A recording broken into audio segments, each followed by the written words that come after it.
محبت سینے میں رکھ کر اگر پوچھو کہ 14 صدی میں ساری دنیا میں ایک طرف سے حملہ صرف اور صرف مصطفیٰ جان رحمت پر نہیں، نبی کی آل پر حملہ، نبی کے صحابہ پر حملہ، بغداد کے غوث پر حملہ، اجمیر کے خواجہ پر حملہ، مٹ بھنڈاری کے سید پر حملہ اور کچھوچا کے مخدوم پر حملہ، بنگلہ دیش کے تمام اولیاء کرام پر حملہ جب ہو رہا تھا تو ایسے عالم میں کون تھا جو اس حملے کا مقابلہ کر کے باطل کے منہ پہ ایسا تماچا مارتا کہ ہمیشہ کے لیے وہ قبر میں دفن ہو جاتا؟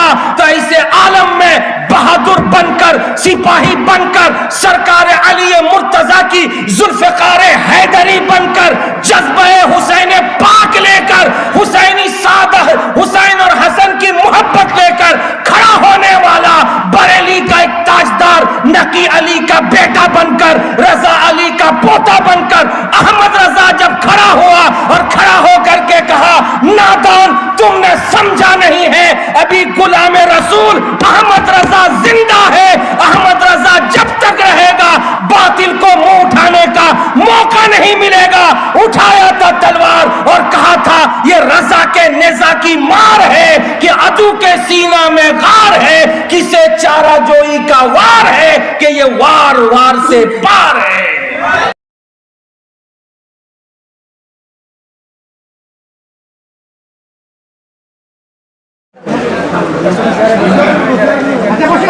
السلام علیکم ورحمۃ اللہ وبرکاتہ۔ الحمدللہ رب العالمین والعاقبۃ للمتقین والصلاة والسلام علی حبیبہ الکریم، اما بعد، اعوذ باللہ من الشیطان الرجیم، بسم اللہ الرحمن الرحیم، یا ایہا الذین آمنوا اتقوا اللہ وَكُونُوا مَعَ الصَّادِقِينَ۔ صدق اللہ مولانا العظیم وبلغنا رسولہ النبی الامین المکین الکریم، وَنَحْنُ عَلَى ذَلِكَ لَمِنَ الشَّاهِدِينَ وَالشَّاكِرِينَ وَالْحَمْدُ لِلَّهِ رَبِّ الْعَالَمِينَ۔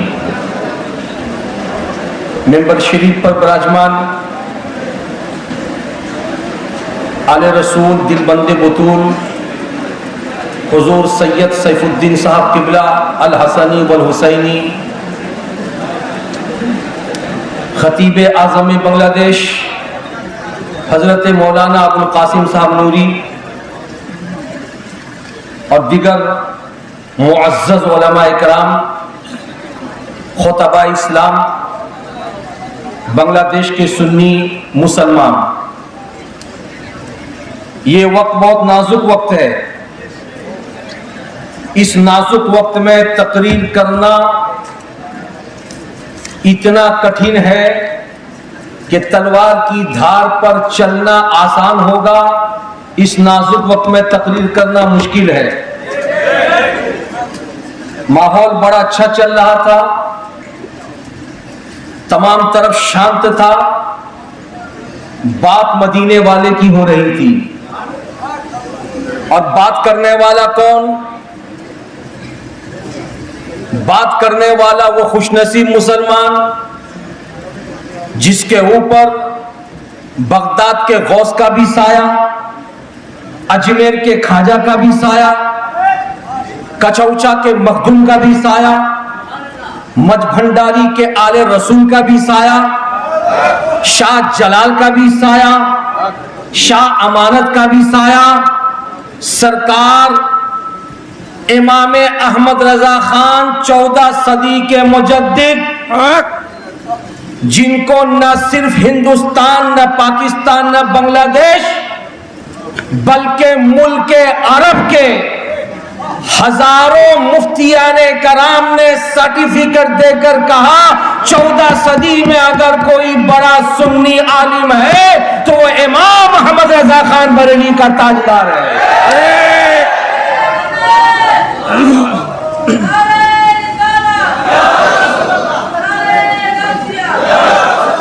امام احمد رضا خان جس کی شان، جس کی شوکت، جس کی عظمت میں کیا بیان کروں،